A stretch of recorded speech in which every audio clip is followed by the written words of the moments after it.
All right. Hi everyone. Can everyone hear me okay? Okay, awesome.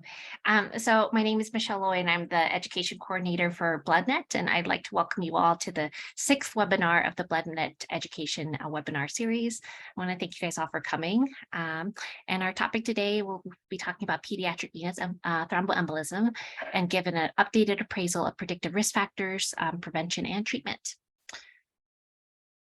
So you can't get CME credit for attending today. And the way that you can do that is either by taking a picture of this QR code now and registering, or if you've already been registered, you can text this code in.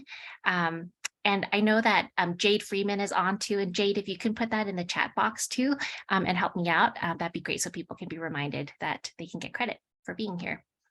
Our learning objectives today is we're going to first talk about which pediatric patients are at risk and look at biomarkers and other predictive risk factors for VTE events.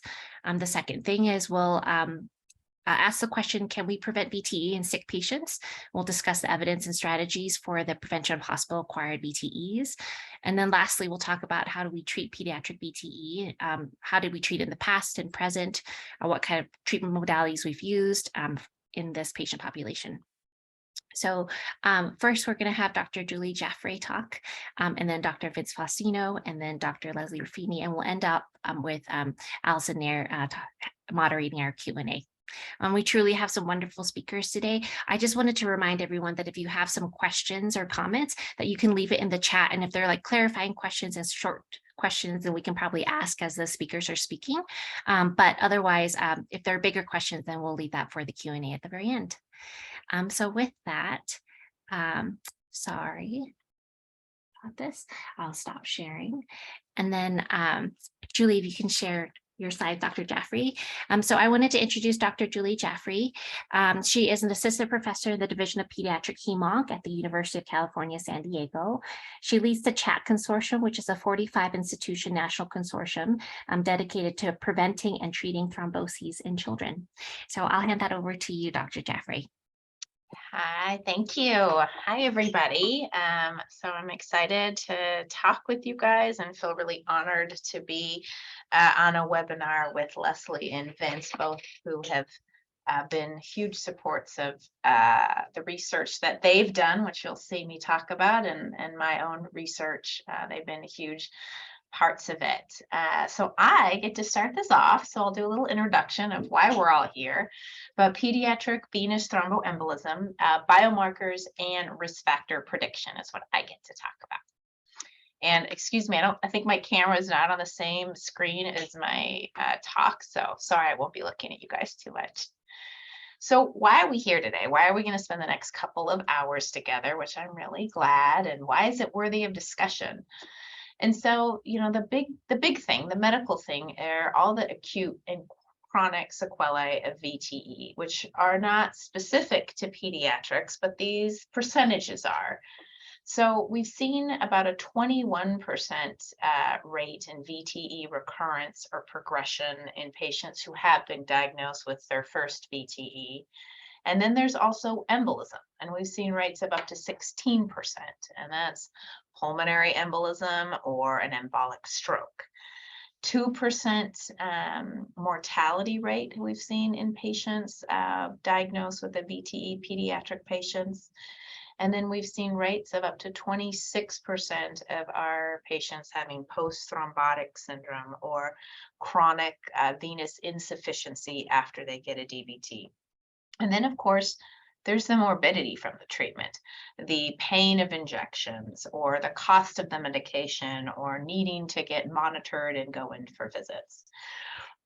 And all of these things are pretty, you know, unfortunate for any child. But then there's also the administrative costs, right? So the Children's Hospital Solutions for Patient Safety, which is a big network I'll talk about in a little bit, has found that VTE is actually the second leading cause of serious harm that happens to our children when they're hospitalized. Studies have also found that a child who's admitted to the hospital and then gets diagnosed with a VTE while hospitalized had on average 8.1 more inpatient days because of that VTE treatment. And this study was done a few years ago, the cost on average is about $27,000 more just for that VTE. And unfortunately, mostly in adult insurance company carriers, they're not paying for the treatment around a hospital acquired condition.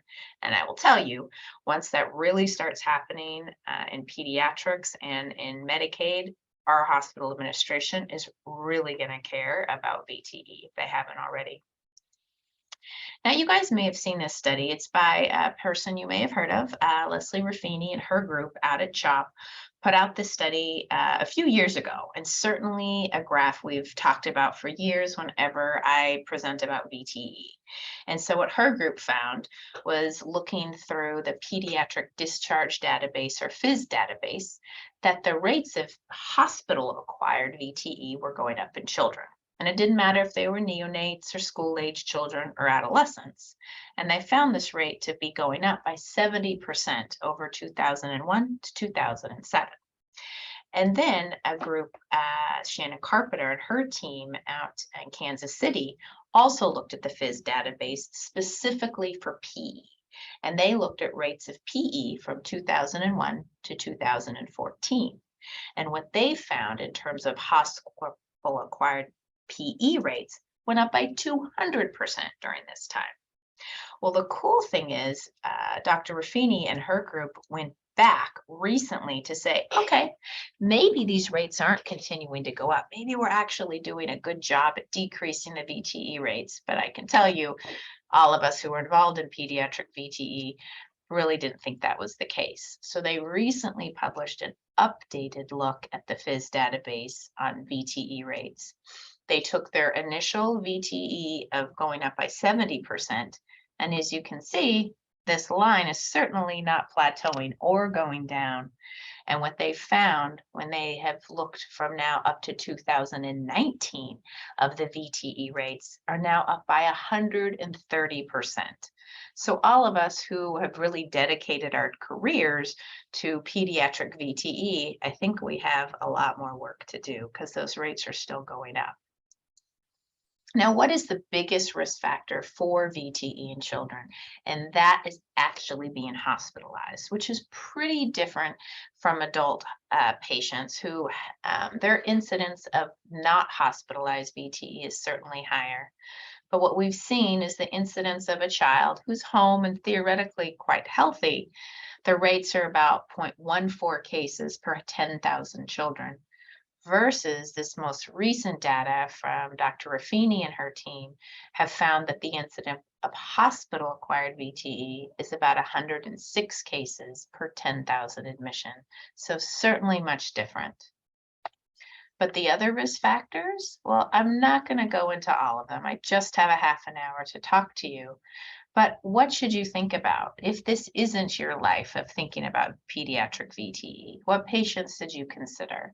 So your kids with central venous catheters or CVCs, those with inflammatory conditions, those who are acutely ill, being immobile, surgeries, having chronic medical conditions, cancer, congenital heart disease, being in the hospital for a while, being obese, thrombophilia, which most of the time we don't know for these patients, or a history of VTE, which is a big one, having a protein losing condition like protein losing enteropathy, and then medication. So patients on hormonal therapy, especially estrogen, steroids, asparaginase, all big risk factors. But I do want to talk to you about a few of these factors, and I'll pick out the big ones and my favorite, which is central venous catheter related thrombosis. So after we deal with hospital acquired VTE being the biggest risk factor, of that, it's really central venous catheters. And what we found is up to 80% of the VTEs in children are secondary to them having a central venous catheter. When you then look at children who have a CVC in place, studies have estimated the incidence of CRT to be anywhere between 3 and 34%.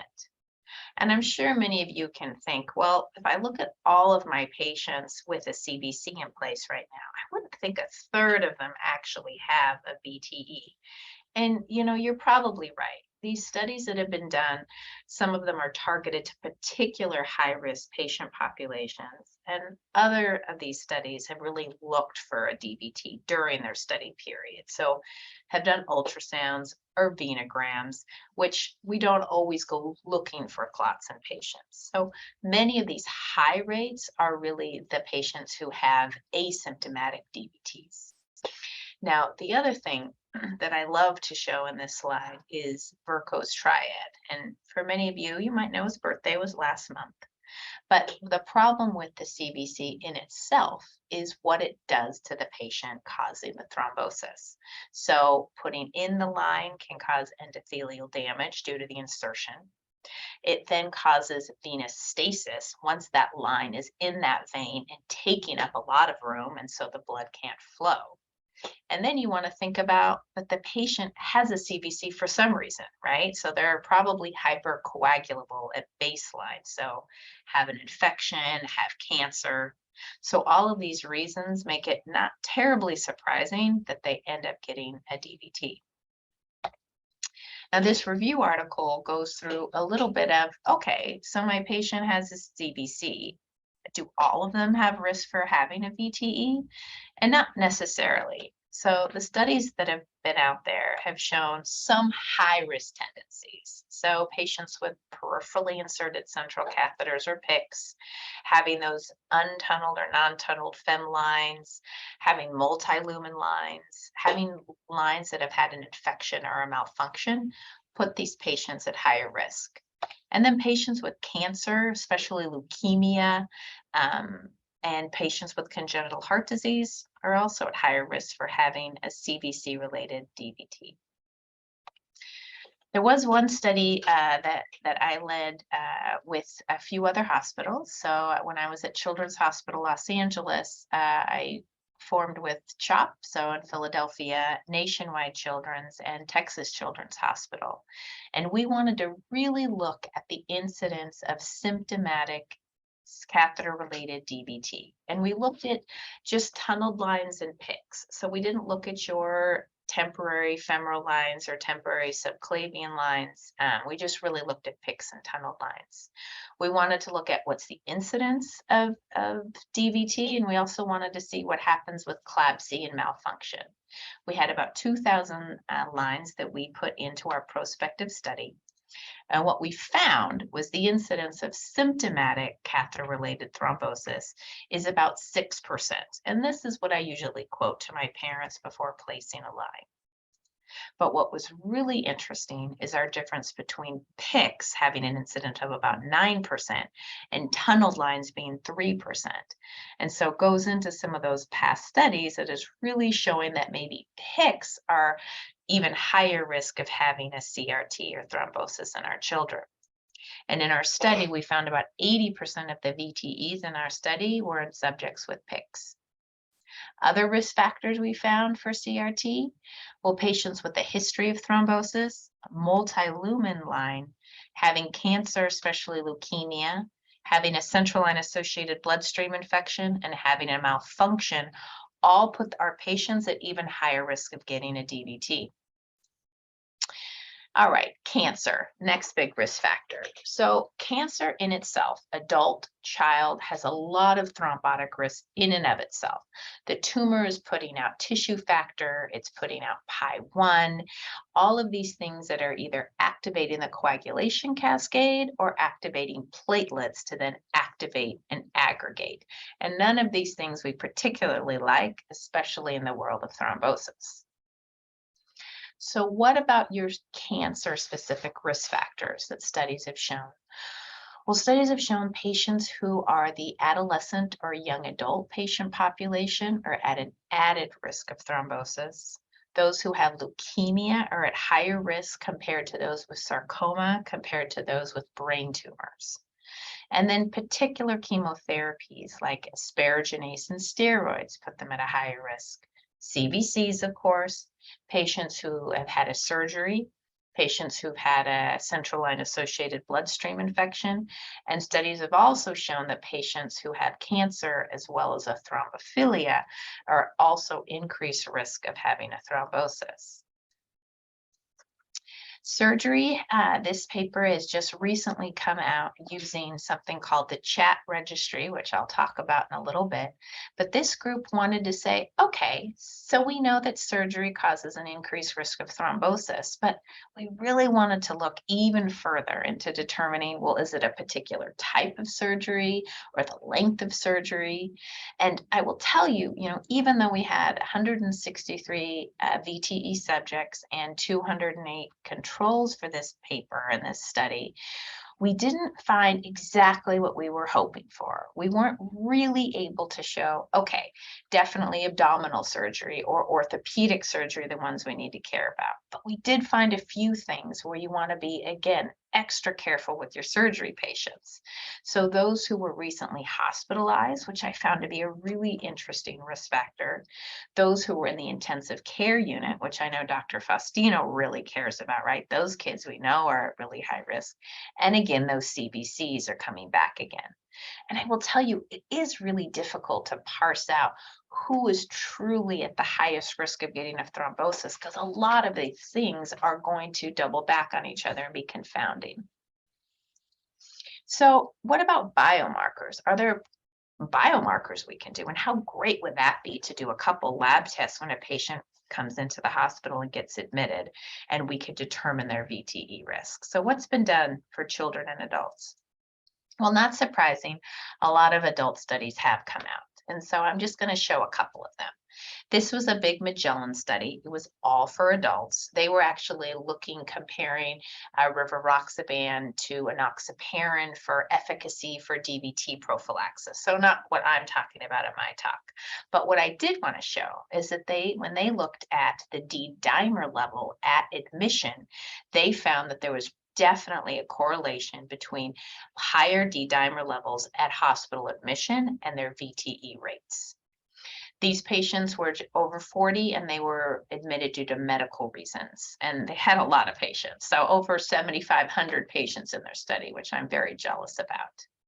They also looked at how high. So what is a high D-dimer? And they looked at day 10 of their levels, day 35, as well as what was going on between day 11 and 35. And those patients who had more than 2 times the upper limit of normal for their D-dimer were more at risk for getting a VTE. And I think we've been talking about this certainly a lot more in our patients now that we are, in or past the COVID pandemic. We're looking at a lot more D-dimers in our children. So they found that patients who had a D-dimer of more than 2 times the upper limit of normal had a 3.5-fold increased risk of VTE. Now, this I don't expect you to see. I'm just annoyed and it's funny. But what about, let's say, biomarker study in adult cancer patients? So such a specific patient population. Look at all of these studies that have been done. Very, very jealous. But they've looked at platelet count and white blood cell count and D-dimers. And so they've got a lot of information. So we have a lot to go in our children. So let's talk about children a little bit. So Dr. Faustino actually did this study looking at D-dimer and TAG to see if they could predict patients who were admitted to the pediatric ICU who had a CBC placed and had these labs done within the first 24 hours of admission to see if maybe they could be predictive of a pediatric VTE. And what they found were a couple of things. So they separated incidental DVT to prevalent or non-incidental DVT, and they looked at those separately, which I think is really important. And what they found was that then the patients had a factor VIII activity of over 100. They give a good sensitivity of 92% and a specificity of about 41% to predict incidental VTE.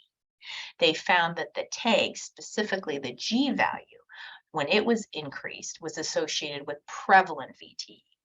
And, I'm taking this as really a first step. I think we have a lot of work to do with both of these biomarkers in children. And I'll show you a couple more studies. So the next is looking at D-dimer and factor VIII at VTE outcome. So this study was put out by Dr. Goldenberg and his team. They looked at 82 children with VTE, and they didn't look for VTE diagnosis, but outcome. So what is outcome? What is poor outcome? They defined it as lack of VTE resolution, recurrent VTE, or post-thrombotic syndrome. And what they found was that there were higher levels of factor VIII and D-dimer in the poor outcome group compared to the controls or the good outcome group, both at VTE diagnosis, and they retested these patients at 3 to 6 months. And they found both of them were quite highly predictive of a poor outcome with an odds ratio of 6.1. This next study looked at biomarkers specifically in pediatric leukemia patients. So this study enrolled patients when they were first diagnosed with leukemia, 75 newly diagnosed. It was single center, was actually, we did this at Children's Hospital Los Angeles. We had 35% of our patients actually ended up diagnosed with a VTE, but most of them were asymptomatic. What we found is we looked at different biomarkers or long time points for the first 28 days of their leukemia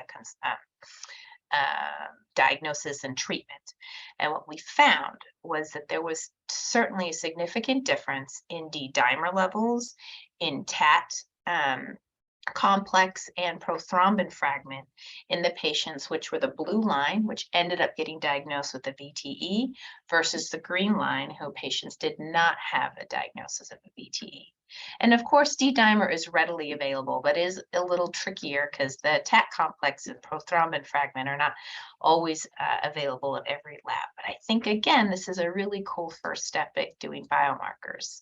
And we found that the increased incidence was found in all of those. Now, what about post-thrombotic syndrome? There have been biomarkers for that. So this is a sub-analysis of the KIDS.dot study, which I know we'll get into in a little bit, but they took 79 subjects from this study to look, they did their CLOFAL assay, which is a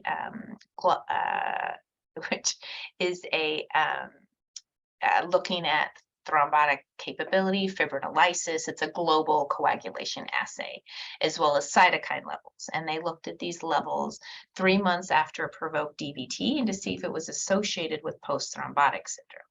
And as you can see, the p-values weren't perfect, but they definitely were able to see that patients who had either complete veno-occlusion at 6 weeks after their DVT, a low fibrinolytic capacity measured by CLOFAL at 3 months post-DVT, and an elevated serum amyloid A post-DVT were all risk factors for these patients to go on and develop post-thrombotic syndrome. All right, so let's talk about the models that are out there for predicting who's at highest risk. We've got the risk factors, we've got some biomarkers. Now there's some great models that we can apply to our patients when they are admitted to the hospital to see who will get a VTE. Well, again, I put out these fun ones for hospitalized patients. This isn't even all of them. These are just 3 of the main ones that are used in adult patients who are admitted to the hospital. They are out there. I will tell you, they're still not perfect. They're not all perfectly done, but they have some really great models that you can even answer the questions online that will give you a risk score and how risky they are for getting a DVT. Again, very jealous. So what are we doing in children? So the Children's Hospital Solutions for Patient Safety. So it's a big group of about now over 145 children's hospital. They are trying to decrease hospital-acquired conditions, VTE being one of them, using quality improvement methods. So not exactly research specifically. They are trying to either prevent non-catheter related VTE and catheter related VTE. I just put out the non-catheter related VTE because this is what they're sharing on their website, and I didn't want to share anything that was confidential. But they are recommending that for patients who are 12 years and older should at least be evaluated for non-CVC VTE risk. And these are all the things you should include in your risk model and you should consider including in your risk model. I'm now going to go through what's actually been published. So Dr. Branchford and his group did this study a few years ago. It was single institution case control study, and they did a multivariate analysis. And what they found with their 78 cases and 160 controls, things like mechanical ventilation, CVCs, systemic infection, and prolonged hospitalization were all part of their risk model for predicting VTE. Unfortunately, this was not externally validated, but I think it was a really great step with a post-test probability hospital-wide of about 3%. Dr. Sharath Kumar also put out a risk model. They derivated it in one institution, and then they validated it in a separate institution. And they found many of the same risk factors as Dr. Branchford and his team: prolonged length of stay, being in the ICU, infection, CBC, immobilization. They also had being on oral contraceptive or hormonal medications.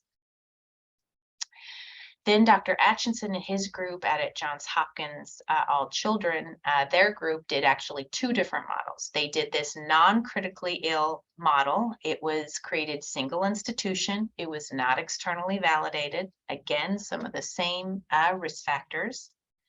And then their critically ill model, single institution, not externally validated just yet.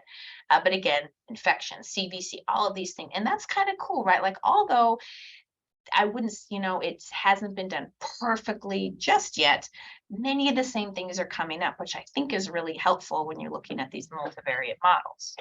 But what is lacking so far? Well, I think what we really have needed is a multi-center external validation of these models. And it's really good to know, well, how do these current models perform when they are externally validated?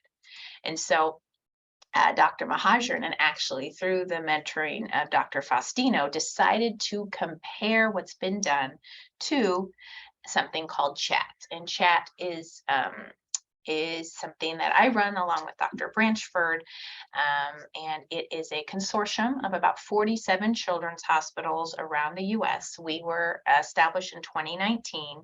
We have a registry of about 1,000 VTE cases and 1,000 controls that we're able to do studies off of, like what Dr. Mahajan and Faustino did.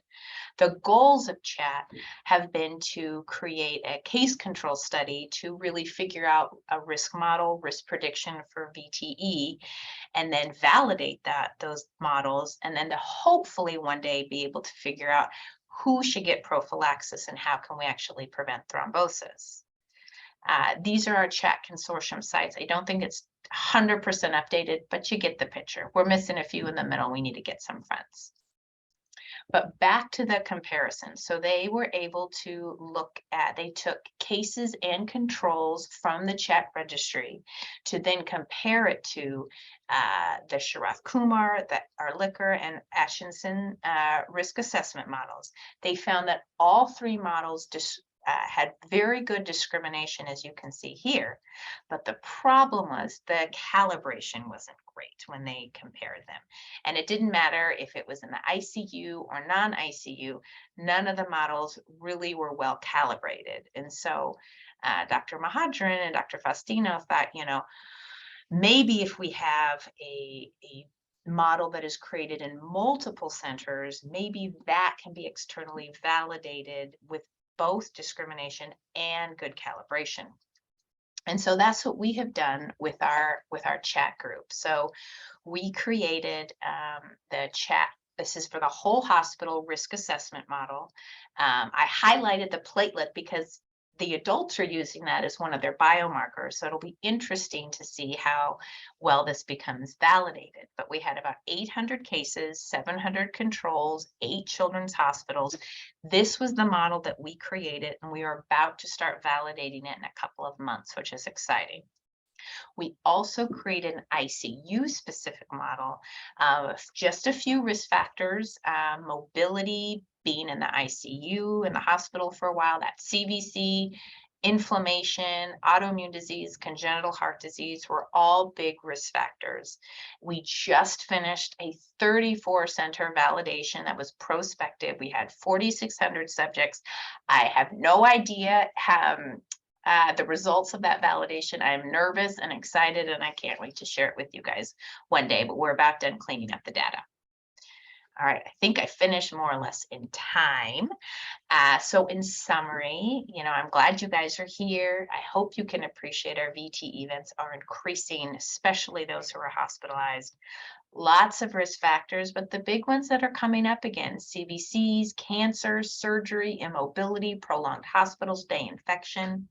There are some biomarker studies done in children. I think we have a long way to go, but maybe D-dimer, factor 8 might be promising to predict VTE. We also, I'm very excited to see about multi-center VTE risk models and the hope that we have a really good multi-center validation. For my studies that I've done, these are all the people I would like to thank. And this is our website, chatconsortium.org. Do not go to chat.org. You will be banned from your hospital. And thank you for listening. Thanks so much, Dr. Jeffrey. That was great. Next, I'd like to introduce Dr. Vince Faustino. He's a professor in the section of critical care at the Yale School of Medicine. He's investigating thromboses in children, especially catheter-associated thromboses, and he'll talk to us about how potentially to prevent them. So, Vince, I'll hand things over to you. Michelle, thanks for that. Just see, can you guys hear me? Okay. So thanks for that introduction. It's actually good that Julie talked, some of the background information, so I can skip them and then give more time for questions. So these are my disclosures. Just note that I will mention some anticoagulants which are used off-label in children. So this is a brief background of how I'm going to tackle this issue. So first, I'm going to talk about children. Children are not small adults. We know that, but I think it's worth emphasizing. And then focus then on CADVT in critically ill children. CADVT meaning CVC-associated DVT. We'll talk about epidemiology, current studies on prophylaxis, and then pivot a little bit on bleeding. And then for the last part, I'll try to tie everything together, because when I was doing this talk, it seems like it's a hodgepodge of so many things. And so, I want to give folks where we are now, what I think needs to be done, and what my overall thoughts are regarding prophylaxis in children. Okay, so we're all familiar with this swollen leg after a CVC placement, and then you have this PE. If you feel like you think you're seeing this more often, this is Leslie's most recent paper, as mentioned by Julie. It's going up. So this is not this is real. VT is going up in our patient population. So one of the more common things I get asked when I give this talk, from med-peds people, so they usually ask me, why are we not treating adolescents like young adults? Meaning, if you're a 20-year-old in the medical ICU, you're gonna get prophylaxis. And then my answer to them is, well, those young adults are actually more adolescent than young adults and then older adults, and therefore you probably should manage them like an adolescent and not like an older adult. And so that's why I like this figure. So this is an old one. This is in the 90s, but they actually looked at VTE across the lifespan, and what they've showed is the risk of VTE in hospitalized patient actually doesn't go up until around 40 years old.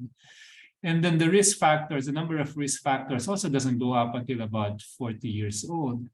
And in fact, if you look at the RCTs on prophylaxis in adults, either the median age is around 60 or they outright exclude patients less than 40 years old, because it's well known in the adult world that less than 40 years old, the risk of VT is actually not that high. And in fact, if we sort of use the adult model for prophylaxis, one of them is, shown here. It's one of the guidelines out there. And it actually shows that this type of modeling doesn't perform well in children. The sensitivity for high-risk VTE using this screening guideline is pretty low at 61%, although specificity is around 90%. And then we also looked at this from a different angle. So one of my fellows, well, she was still training with me, Anjali. So we asked the question: if adolescents are perform similarly like young adults, should we not be able to use the adult risk assessment models for adolescents? So what we did is to look at adolescents, I think like 12 years old and above, who are in cardiac or respiratory support. And then we adapted the risk assessment models from adults. So you have the Geneva, Padua, IMPROVE-VT, and then one for bleeding. And then see how they perform in critically ill adolescents. And what you can see in the rock curve on the left is it's basically flat. So it tells us that the adult risk assessment models perform poorly when applied to critically ill adolescents, suggesting that the two are probably different animals. The figure on the right is a precision recall curve, which basically say the same thing. It's the curves are pretty flat, saying that risk assessment models are poor models for VTE in adolescents. So hopefully I've convinced you that even adolescents are not small adults, and therefore they should be treated like a pediatric patient. So this is so now let's focus on critically ill children. So this is an observational study from Renee Higgerson. It's more than a decade now, but basically it's just showing like what we all know. Most of the VTE in critically ill children, in particular, and children in general, are CVC related. So around was it like 70% of CVC in our patient population is DVT in our patient population is VTE related. And actually, because of this, it's why we focus our research on the prevention of catheter-associated DVT. Just because of the sheer numbers, it's much easier to study them compared to the non-CVC associated VTE. However, I'm pretty convinced that CADVT and non-CADVT are have two different pathophysiology. So this is one of Leah Brende's paper, and what it's showing, at least in the upper extremity, is that if you have an upper extremity DVT that is not line associated, so that's the primary, then the risk of post-thrombotic syndrome is actually much higher compared to if it were line associated. If it's a lower extremity DVT, we see sort of the same pattern. It's just not as prominent as if it were in the upper extremity DVT. There's other papers out there suggesting that non-CADVT is different from CADVT. But again, because of sheer numbers, pediatric studies either focus on catheter-associated DVT, or if it's combined, more often than not, it reflects CADVT.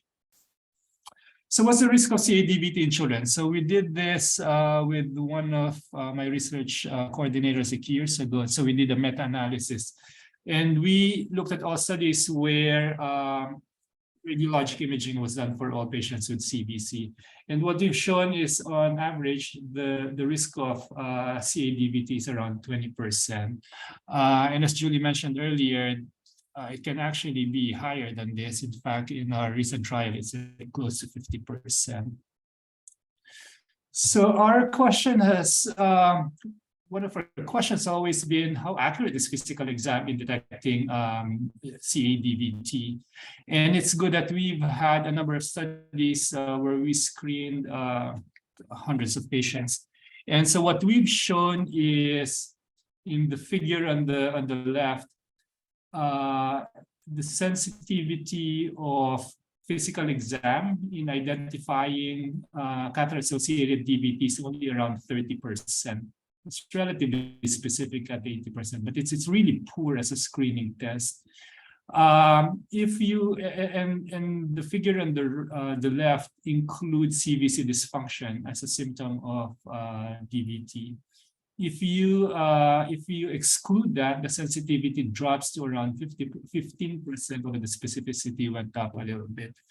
But it just tells us that if if we're just going to rely on our physical exam to identify DVT, then we are missing a lot of these cases. The bigger question is that important? So what's the natural history of CADVT? So let's start first with the figure on the I didn't realize until like about a couple of years ago that there's actually animal studies looking at the natural history of CADVT. And what it's shown is that day 1 to 3 after insertion of the CVC, you have platelets and fibrin formation. And then it progresses to around day 4 and day 7, in which case the thrombus, the initial thrombus, is infiltrated by smooth muscles. We actually don't know what determines the progression from this initial thrombus to this one infiltrated by smooth muscle cell. I assumed it's from Vercoe's triad, but what's interesting is the seemingly important role of platelets in the first couple of days. So the question is, what's the role of platelet activation in the progression of CADVT? After 7 days, you basically cannot prevent CADVT because at that time, the initial thrombus is already infiltrated by smooth muscle and then collagen is deposited. So what we call fibrin shift is actually not fibrin, it's fibrinous because it's collagen histopathologically. And this natural history actually corresponds to what we see clinically. So this is a study in the early 2000s, and basically they perform an ultrasound on every patient with this CVC in the ICU almost every single day. So what it showed is that within 24 hours after insertion of the CVC, the risk is pretty low, so less than 2.5%. However, if you're going to have a CADVT, it will happen by around day 3 to 4, which sort of mirrors what is seen in the animal model. I'll go back to this later because this is a very important figure for our current study. Okay, so if it's true that the risk of the first day of line insertion is the most important day in the development of CADVT, we now ask the question: can you predict CADVT based on measures? On things measured in the first day after insertion with CVC. And Julie showed this figure, and what it's basically saying is an elevated factor 8 activity. It's actually factor 8, not D-dimer. You can predict who's going to have, you may be able to predict who's going to have CADVT later on. And then we looked at risk factors. So panel A are the risk factors noted on the first day of after insertion the CVC, and panel B is at any time during while the CVC is in situ. And then the figure on the right just tells you that it's just the same. Whether you look at risk factors over the life of the CVC or just the first day, your discriminatory ability is almost the same. So again, it shows us that the first day is very critical in terms of development of CADVT. So moving on to prophylaxis. So again, this is a systematic review that we did 2014 with my research coordinator. And the bottom line is at this time, we didn't really have any evidence to show that or to suggest that prophylaxis works against CADVT. There's a number of issues with the studies available at that time that we tried to correct with our succeeding studies. So this was our first foray into RCT, into prophylaxis against CADVT. So this was the CRIT trial. It's a phase 2B Bayesian RCT. If you recognize this Kaplan-Meier curve, is what I showed you earlier. Peak risk of CADVT is around day 3 to 4. Prior to this trial, there was a PROTECT. They used prophylactic reviparin. The median time to start prophylaxis was around 2.5 day 2 to 3. And then the anti-10A ratio that they achieved was 0.1. It was measured post-hoc. And it was a negative trial, 1.17. So we thought that this is a problem. It's a late start. And then this may be a problem because they probably didn't achieve enough anticoagulation. The PROTECT trial was way before my time in this field. So people who were in the know probably has more information, but this is what's published. So we tried to fix these things, and then so we did a CRIT trial. We used prophylactic enoxaparin. We targeted an anti-10A of 0.2 to 0.5, and then we enrolled them and started prophylaxis within 24 hours after insertion of the CVC. And completely different to the PROTECT trial, we had the risk ratio of 0.55. So there's signal that it's actually efficacious. And just sort of a point of comparison, in the adult world, the RCTs on prophylaxis using enoxaparin, the risk ratio is 0.5. So this is pretty close to what they saw in the adult world. But the other thing that's interesting that we found is when we stratified the analysis based on age, if you are an older child, meaning at least 1 year old, the risk ratio is 0.24. It's probably pretty effective. But if you're an infant, meaning less than 1 year old, then your risk ratio is 1. So prophylactic enoxaparin, even if you give less than, like within 24 hours after insertion of the CVC, likely does not confer any benefit against CADVT. So based on this information, we are now funded to conduct the CRIT studies. So it's studies because it's actually 3 in 1. So we have 2 trials and then one biomarker study. So the first arm is a confirmatory trial. So we're going to confirm that in older children, prophylactic enoxaparin actually works.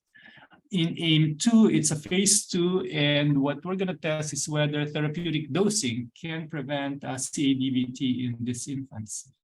And then AIM-3 is a biomarker study.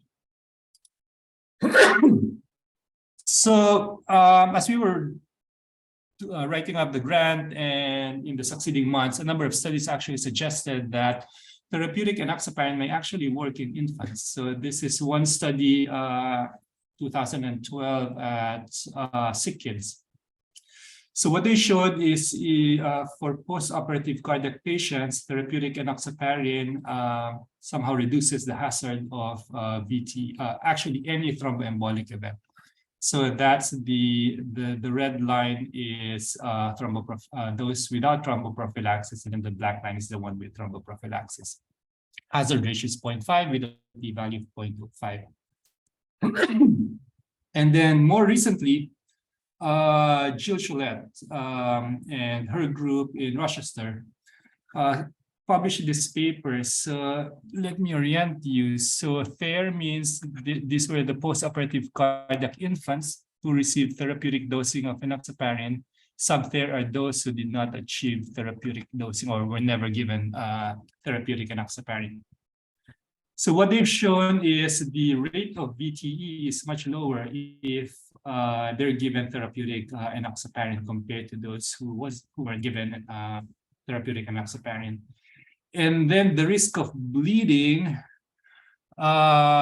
is actually not increased in those with therapeutic dosing. So that's shown in panel B, panel C, and panel D using different markers of bleeding. It's sort of counterintuitive to show that the risk of bleeding is actually higher in those who did receive therapeutic dosing. But remember, this is an observational study and probably confounded by indication bias. But nevertheless, there's no increased risk of bleeding in those with therapeutic dosing of enoxaparin. The next study, which Gabby from Indiana, I think she's around. So they did a QI study in Indiana, and what we've shown is sort of the same thing. Therapeutic dosing of enoxaparin probably reduces the risk of CADVT. So let me just orient you to this figure. So the one on the right, on the left shows the use of enoxaparin.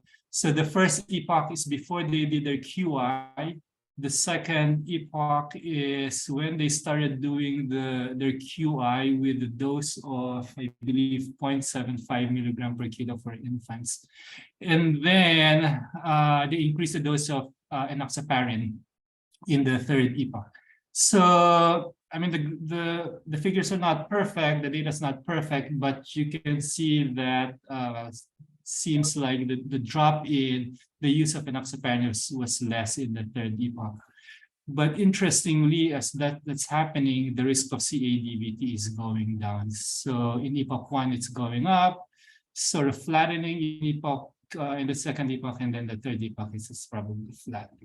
So again, this is not confirmatory data, but it's good preliminary data to suggest that therapeutic enoxaparin actually works.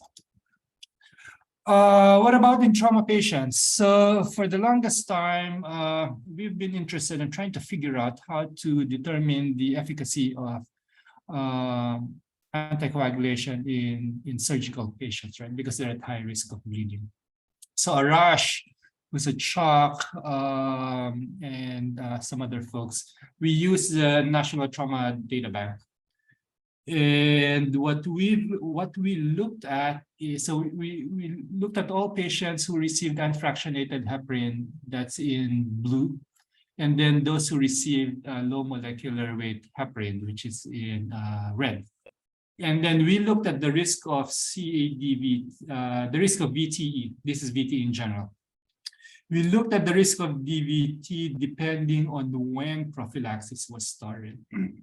So what we've shown is, if you use unfractionated heparin, it tends to be much higher. The risk of VT is much higher than if you use enoxaparin.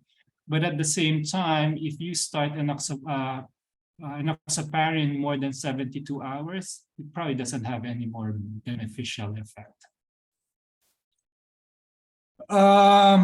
So moving forward, so we know that probably at best prophylaxis is just going to prevent half of the VTEs.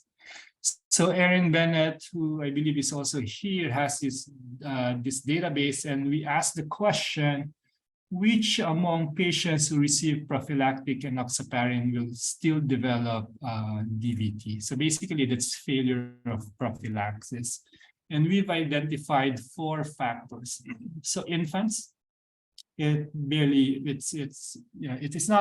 not statistically significant by your standard measures, but it's high. It is close enough that it's interesting. So infants are more likely to develop VTE, like a recurrent VTE. The second half of the study period versus the first half is associated with lower risk. So what the difference was is in the second half of the study period, the protocol now adjusts for anti-10A of 0.2 to 0.5, where before it was just a fixed dosing. So suggesting that that target level is probably efficacious. And then the other one is previous VTE, where the risk of VTE is much higher. And then the other one, which is sort of interesting and matches our data in trauma patients, if you administer enoxaparin within 3 days after hospital admission, then the risk of odds of VTE is low. So what are we going to do now? What can we do for those with recurrent CADVT? And this is a study by Leslie and her group. So it's an observational study for all patients who had a previous scatter-associated VTE.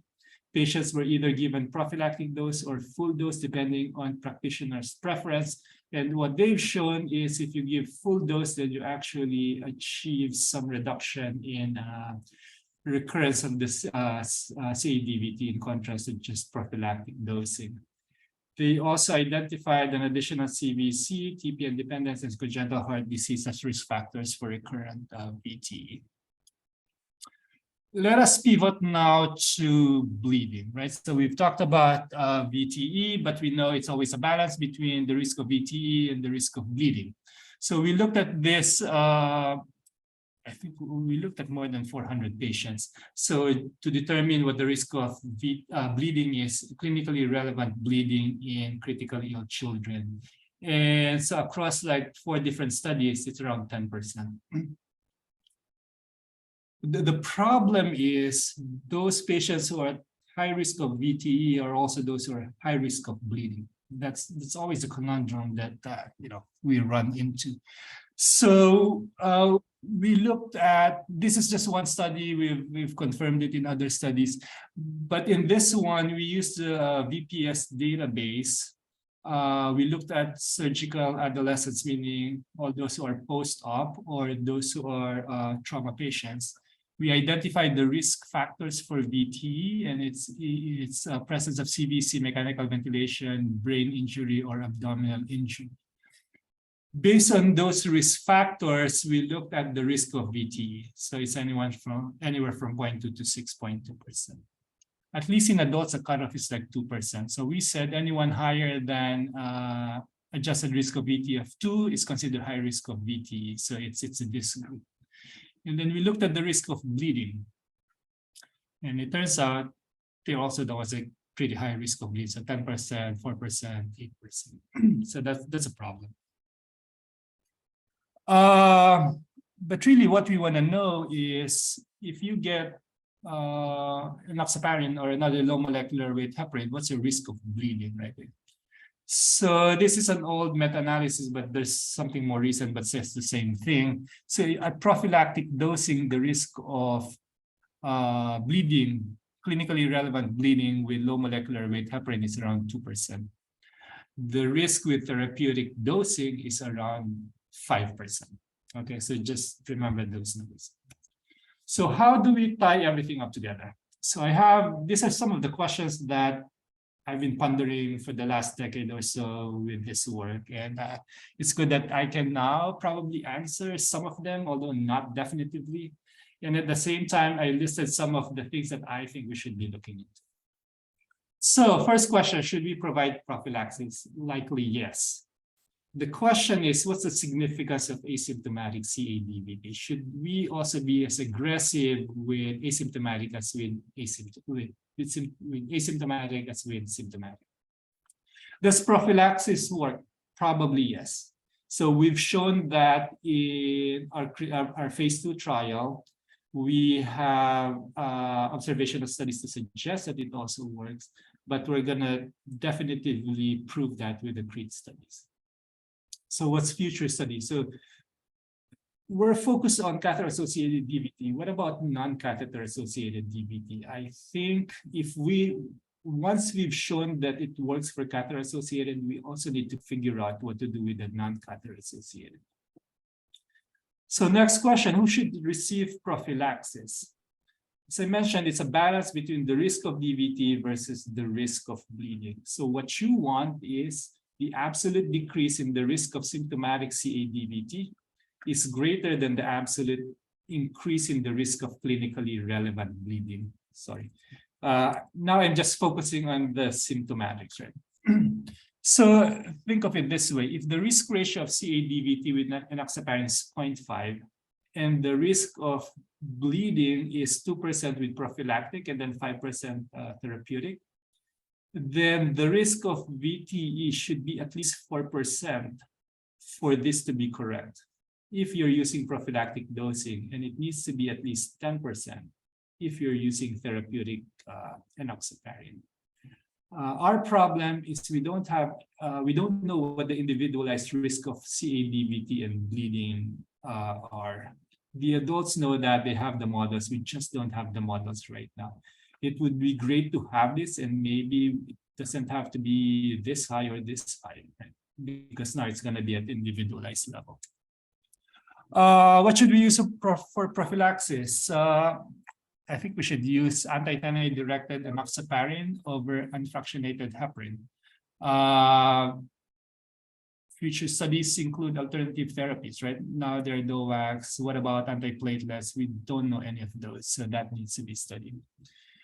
When should we start prophylaxis? I think it should be as soon as possible, definitely less than 3 days after insertion of CVC and less than 3 days after admission. But what if you cannot provide prophylaxis for whatever reason? So what strategy should we use if it's after those 3 days? And then who should receive therapeutic dosing or alternative therapies? I think infants should, prior history of VTE should. But again, we also need to know what the individualized risk of failure of prophylaxis is so that we can have an individualized approach to this dosing strategy. So in summary, VTE is an increasingly clinically important problem in our population. Children are not small adults. CAD-VT is probably preventable in our patient population. We are getting there, but as usual, more work needs to be done. Thank you. Thank you, Dr. Faustino. I'm going to introduce Dr. Ruffini next. So Dr. Leslie Ruffini is Professor of Pediatrics and Director of the Hemostasis and Thrombosis Center at the Children's Hospital of Philadelphia. Her research really spans everything from prevention of VTE all the way to treatment of VTE, and she served on numerous committees furthering the understanding of VTEs. So with that, I'll hand things over to you, Dr. Great, Dr. thanks, thanks, Michelle, and Yeah. thanks for the invitation to come participate in this webinar. So I'm going to be covering treatment of VTE in children, focusing more on present than past, but I'll touch a little bit about past treatment.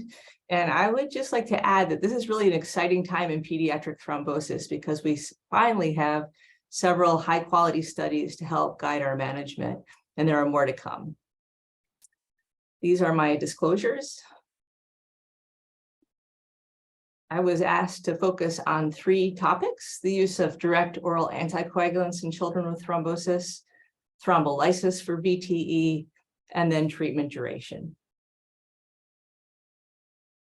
So in adults, direct oral anticoagulants are recommended over vitamin K antagonists for treatment of VTE, with only a few exceptions.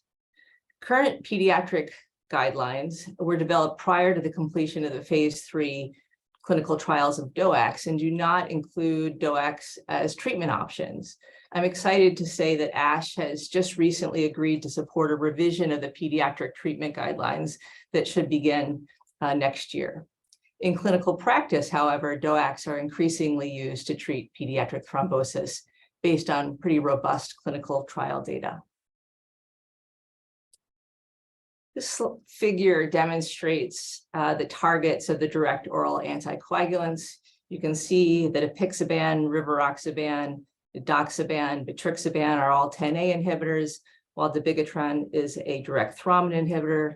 These drugs all have significant advantages listed on the right over warfarin, the only other oral anticoagulant option.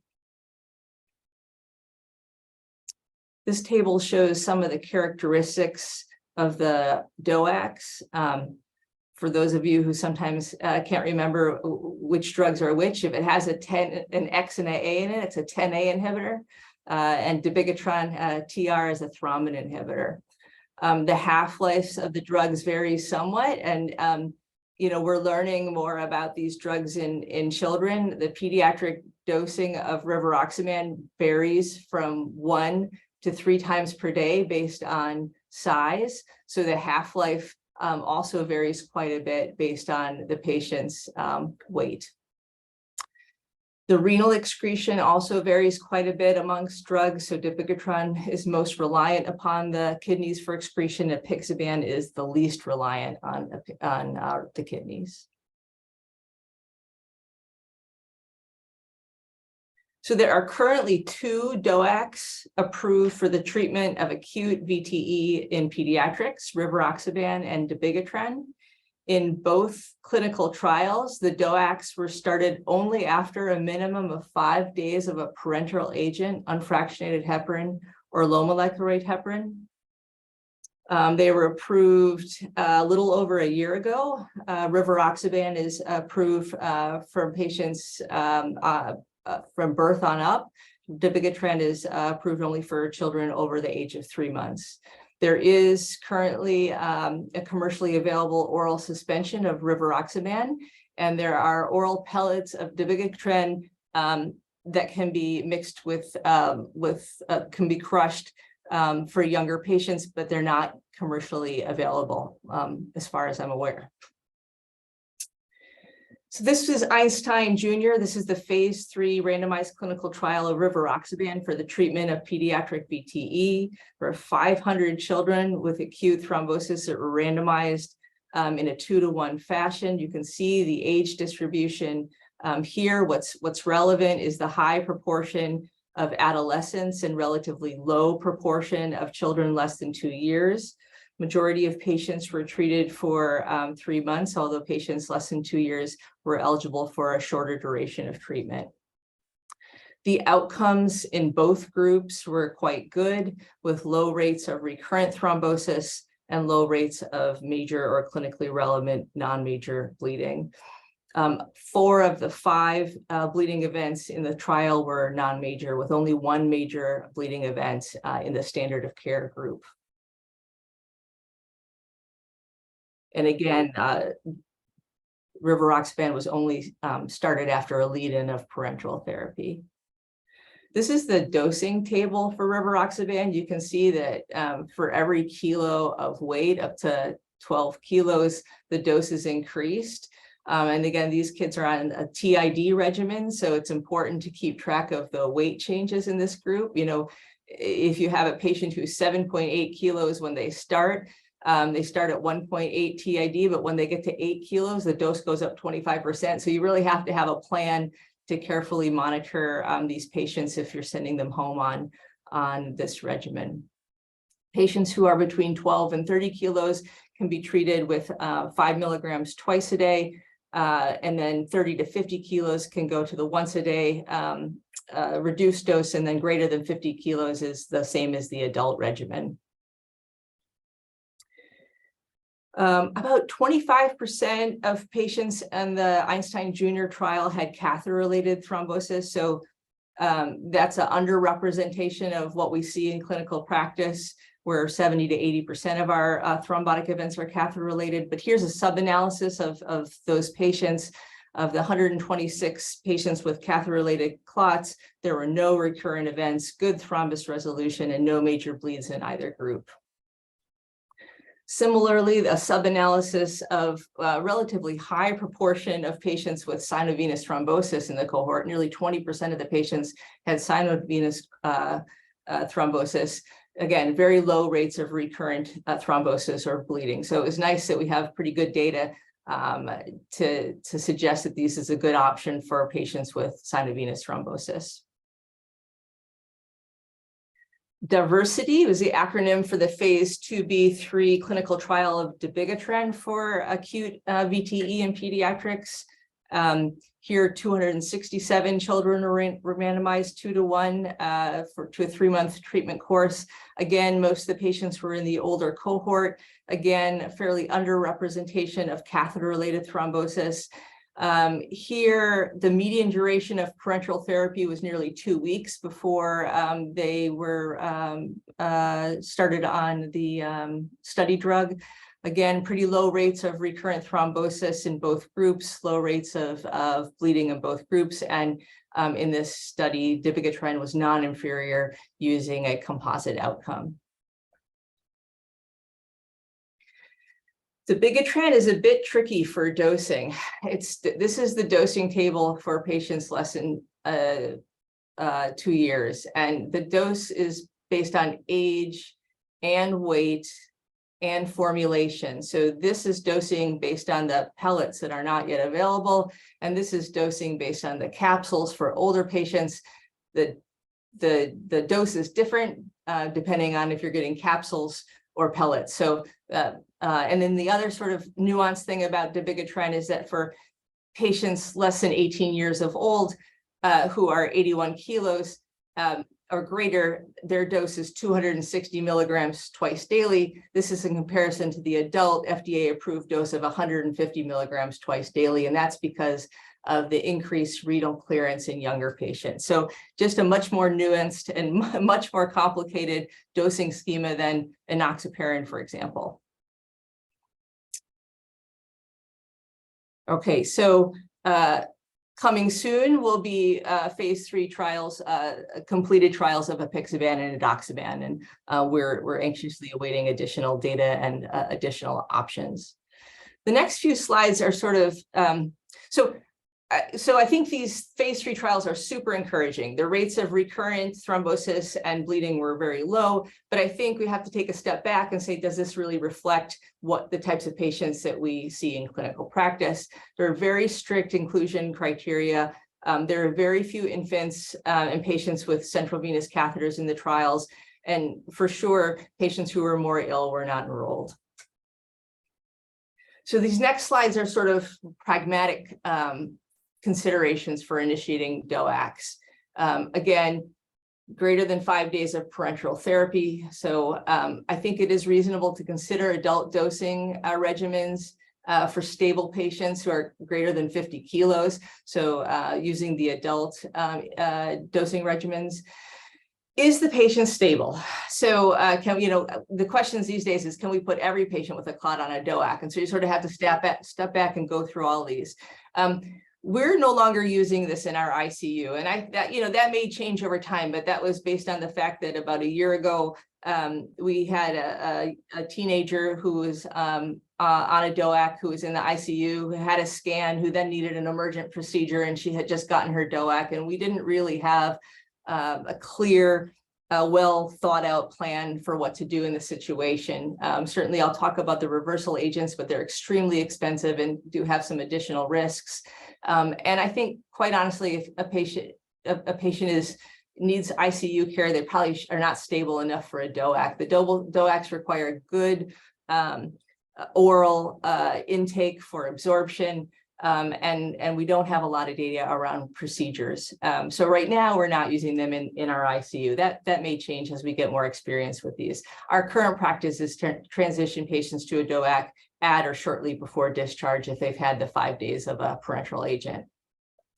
Are they tolerating good oral intake or on full NG feeds? So rivaroxaban really needs full feeds for absorption. And if you can start to get a glimpse of this, if you look at the PK studies, or if you start to talk to the reps from the drug company about the importance of feeding, it can be given via G-tube. And we're really hesitant to use in patients with significant GI malabsorption or GI bleeding. Rivaroxaban appears to have more GI bleeding than some of the other DOACs in the adult clinical trials. They are absorbed in the stomach and proximal intestine. Do they have good renal function? The package inserts have a cutoff of an EGFR of greater than 30 for rivaroxaban or 50 for dabigatran. What other drugs are they on? We know that these drugs have far fewer drug interactions than warfarin, but there are some drugs. If you're on those drugs, the guidance is to avoid the DOAC, and we always check with our pharmacy specialists when we're transitioning a patient who is on multiple medications to a DOAC. Are they adherent to other therapies? I mean, I think, providers who get frustrated with managing warfarin in non-adherent patients often would prefer to switch their patients to a DOAC. Certainly, it would be easier for the provider to just switch them to a DOAC, but this is not an answer for patients who are poorly adherent to other therapies. Do they have IBD, PLE, or recent GI bleed? Again, I probably would avoid, especially rivaroxaban in these patients. And then do they have antiphospholipid antibody syndrome? This is the one clinical situation where DOACs really are inferior to a warfarin. So if you have a patient who sort of smells like they may have antiphospholipid antibody syndrome, we generally would wait for those results to come back before starting that patient on a DOAC. We do not wait for those results to come back on all patients prior to starting DOACs. It's also important to remember that once you start a DOAC, the lupus anticoagulant will be positive based on interference in the assay. And lastly, do they have a history of abnormal uterine bleeding? Increasingly, we're learning more about the increased heavy menstrual bleeding associated with probably both DOACs compared to warfarin, but rivaroxaban more so than apixaban. And this is a really nice review on the adult data about abnormal uterine bleeding and DOACs, and then This is a study that should be out in a few months, looking at pediatric DOAC registry, Athens 15. I think there were 15 centers that contributed data, and we noted also worsening menstrual bleeding in more patients who were on rivaroxaban compared to apixaban. If you're going to use DOACs, you have to have a sense of what to do around procedures. There's no pediatric data on peri-procedural holds yet, but we do have, increasing data on the pharmacokinetics of these drugs. We sort of have extrapolated our current recommendations based on the adult pause study, a large study of 3,000 adults with atrial fibrillation, where the DOACs were held for 24 hours for low risk procedures, 48 hours for high risk procedures, and their risk of major bleeding was very low in the study. And of the patients who had samples done prior to their procedure, the majority had no or minimal DOAC levels. So this is sort of our current plan, although, a pharmacist recently reminded me that for the patients who are on TID dosing, we have much shorter half-lives. The holds could probably be much shorter than 48 hours. It's also important to have a plan for management of a patient who has a major bleed or needs an emergent procedure. So Adexanet alpha is approved for the reversal of the oral 10A inhibitors in the setting of life-threatening bleeding or urgent surgery. There are also many centers that continue to use prothrombin complex concentrates, partially because of cost issues. I think it's 18 grand for a vial of Adexanet. Rivaroxaban is not cleared by dialysis. Dabigatran can be partially cleared by dialysis. There is very little data in children, as you would expect. Dabigatran, the reversal agent, is idariosizumab, and that's a monoclonal antibody fragment. These are interesting drugs to learn about. We don't have time to talk about how they're administered in more detail. I will say that this is one of those things you're not very proud of. We do have the sort of first case report of use of Adexanet alpha in a 20-kilo child who was on rivaroxaban and had an intracranial hemorrhage. And so we empirically cut the adult dose down by 25%. We gave the patient 25% of the adult dose, and she did well. Unfortunately, we weren't sort of smart enough to get levels pre and post to sort of assess, what extent the Adexanet worked in this patient. She did have to go to the OR for a craniectomy. We do know that she had gotten the dose that morning, though, because she actually received it in the hospital. So we knew that she had been given the dose a few hours earlier. So the DOACs, to summarize, we're entering this new era.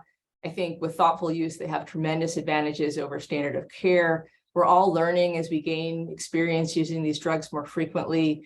We need to educate our pediatric colleagues and families, and there are a lot of priorities for additional research. I think we need more prospective safety and efficacy data on younger children, on real world situations, use of DOACs for children for arterial thrombosis, for example, more information around DOAC reversal, peri-procedural protocols that take into consideration the pharmacokinetics of these drugs and the patient's age. What's the role of DOAC monitoring? I think there's a lot of practice variation here. I have some colleagues who are monitoring and adjusting their patients on DOACs. We don't have drug levels available here at CHOP. We can get them at Penn, and we've sent over levels a couple of times in very unique situations. But I'm really trying to avoid getting into the same situation that we found ourselves in with the enoxaparin, where we dose adjust and dose adjust and dose adjust, and sometimes it's unclear what the utility of that is. And these drugs were studied without dose adjustments. And then DOACs for prophylaxis, which Vince alluded to.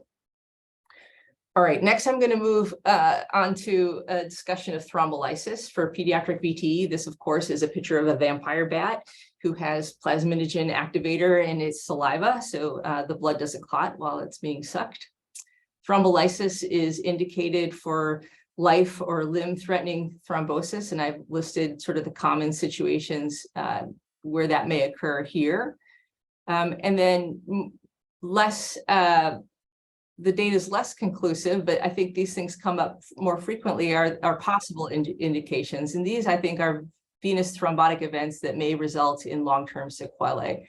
So occlusive iliofemoral DVT that may place the patient at high risk for post-thrombotic syndrome, or intermediate risk PE, placing a patient at risk for pulmonary hypertension.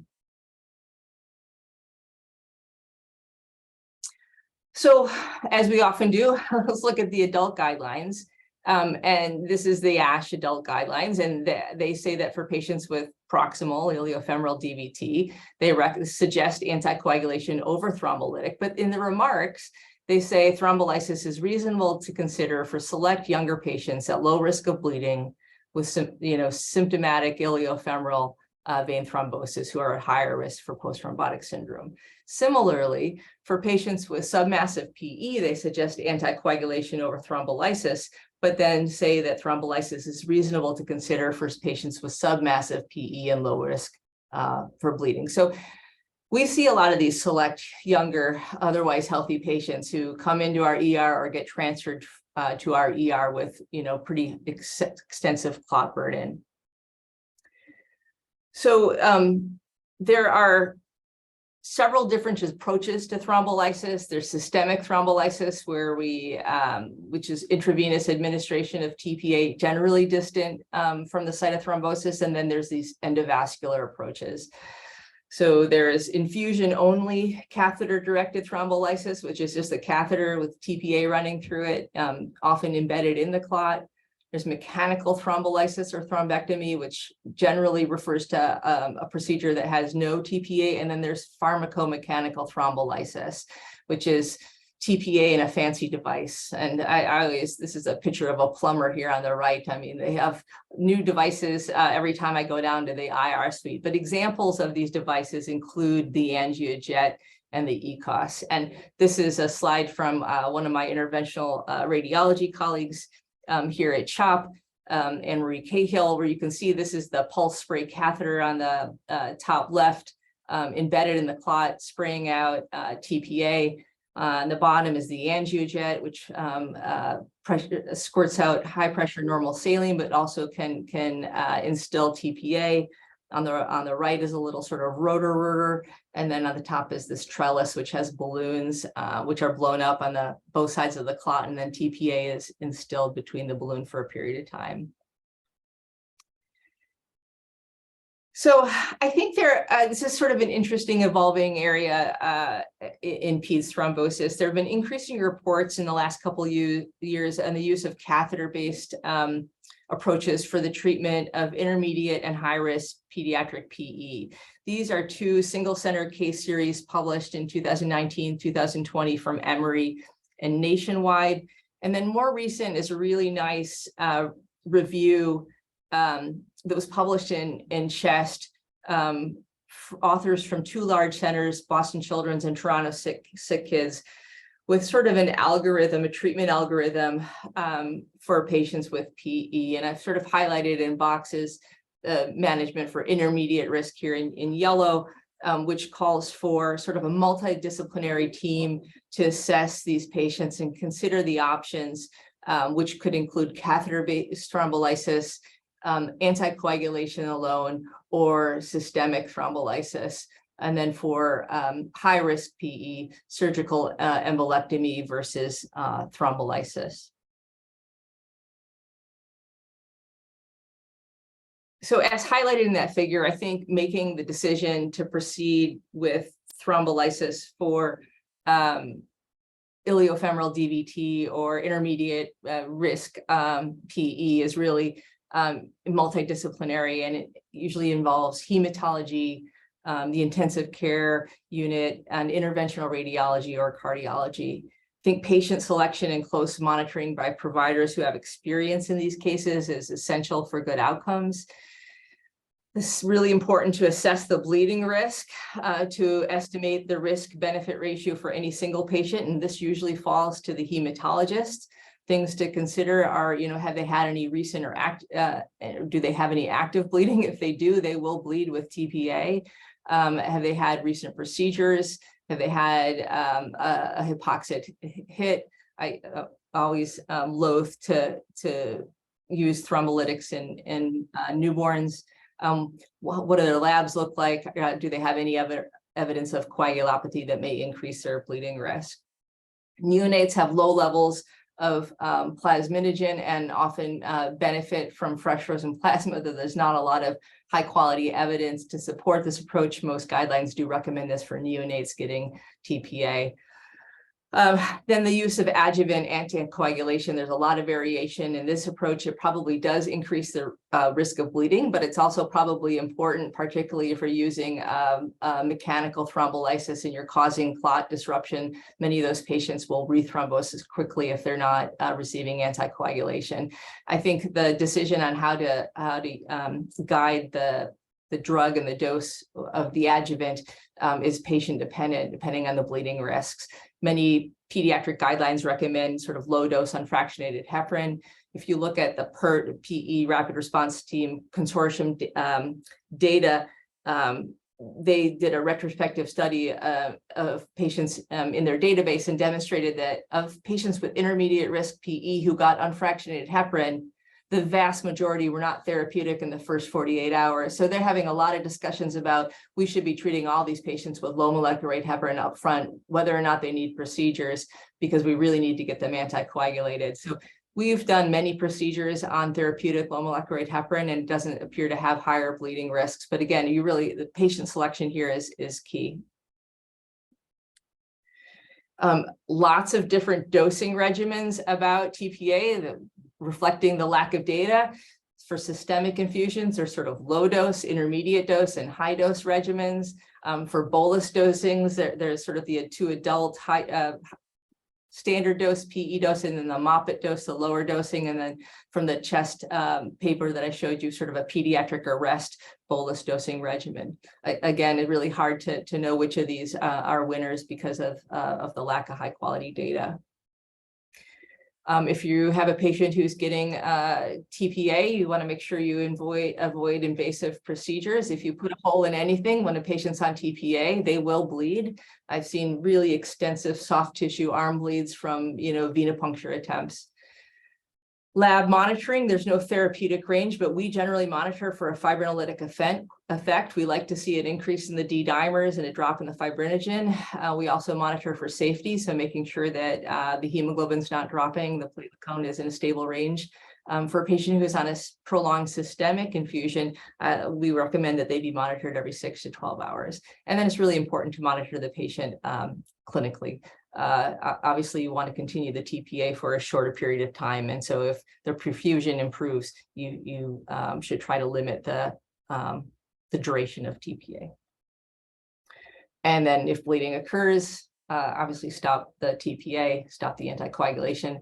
They may benefit from cryoprecipitate, and antifibrinolytics may be helpful. All right, last topic of this My Hodgepodge is duration of therapy for pediatric VTE, and this is really to highlight some new data in this space.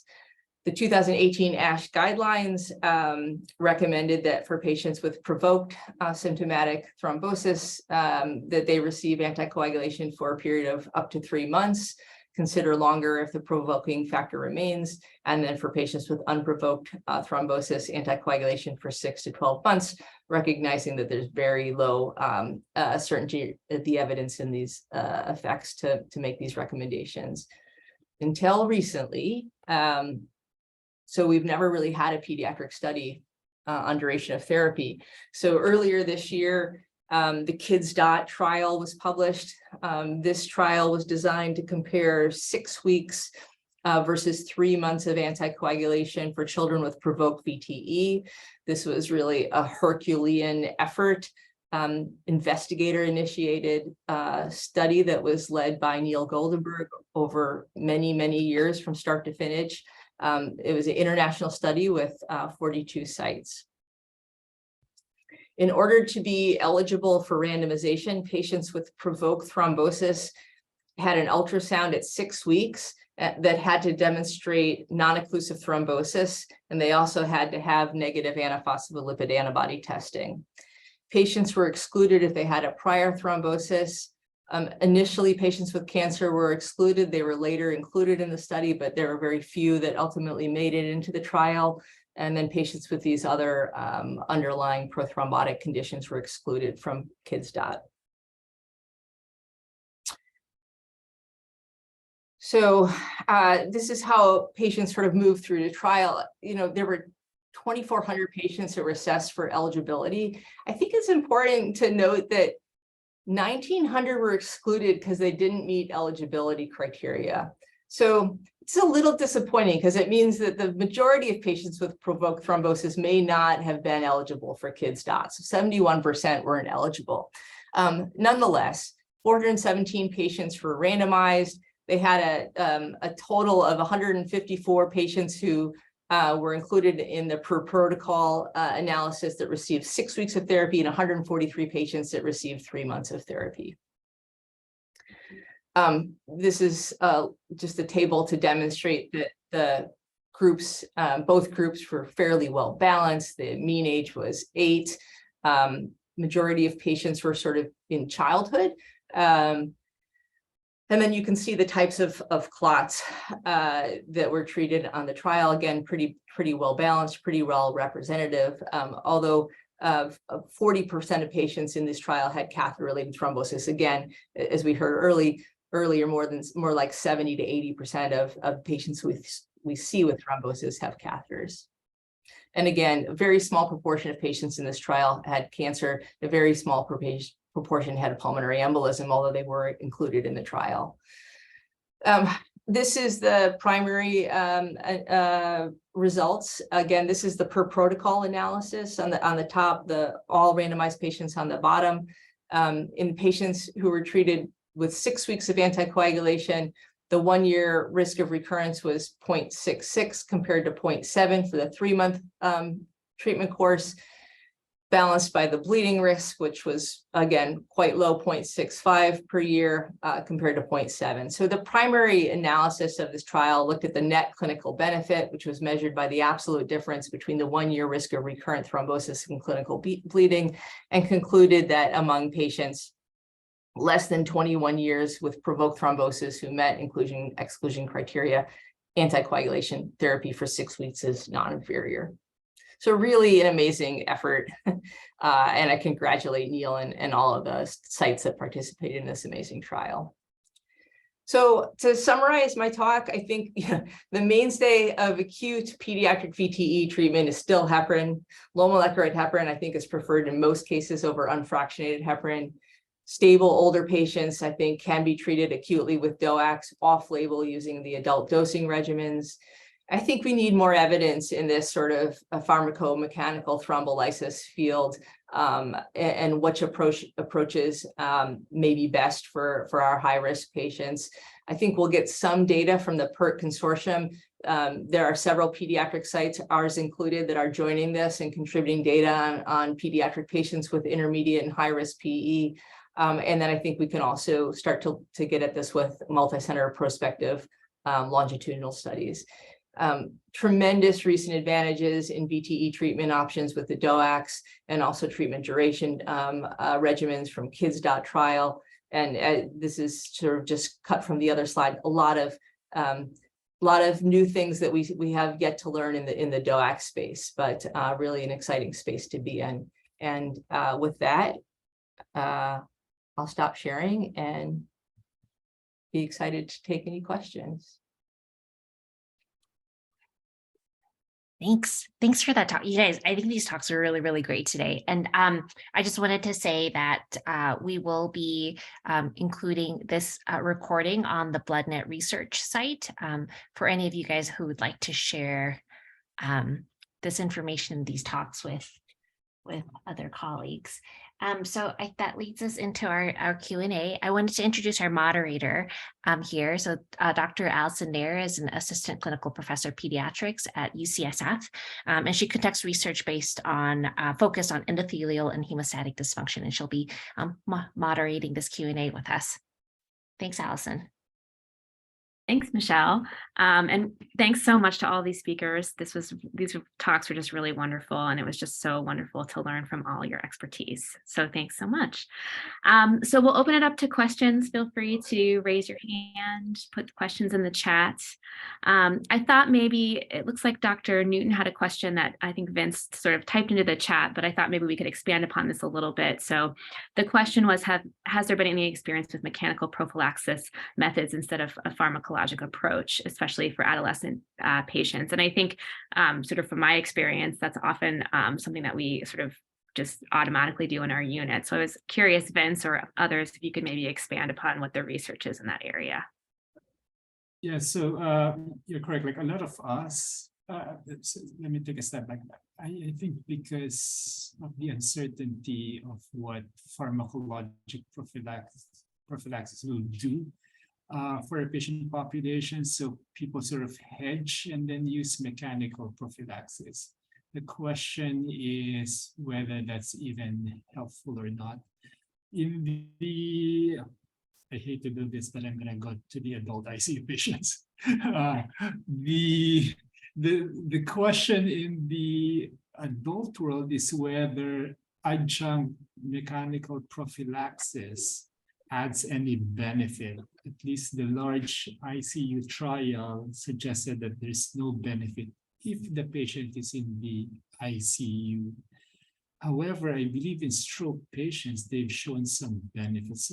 I think like even in the adult world, it's not settled what the advantage of using mechanical prophylaxis is.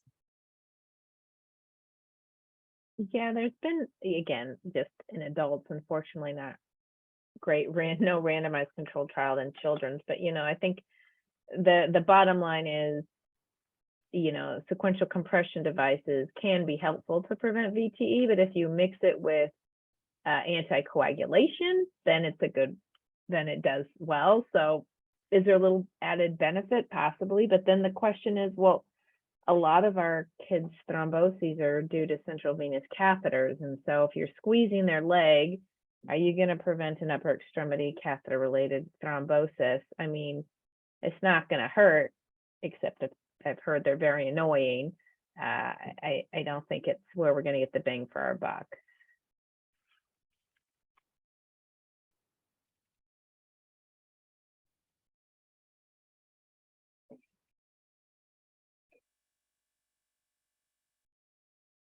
So I think many of the sections of the talks ended with more work needs to be done. So I was curious if you had to prioritize doing one study with unlimited time, resources, and funding, what would that next study be for each of you?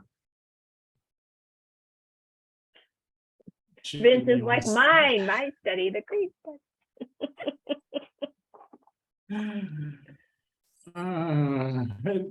I know there's just so many studies to do.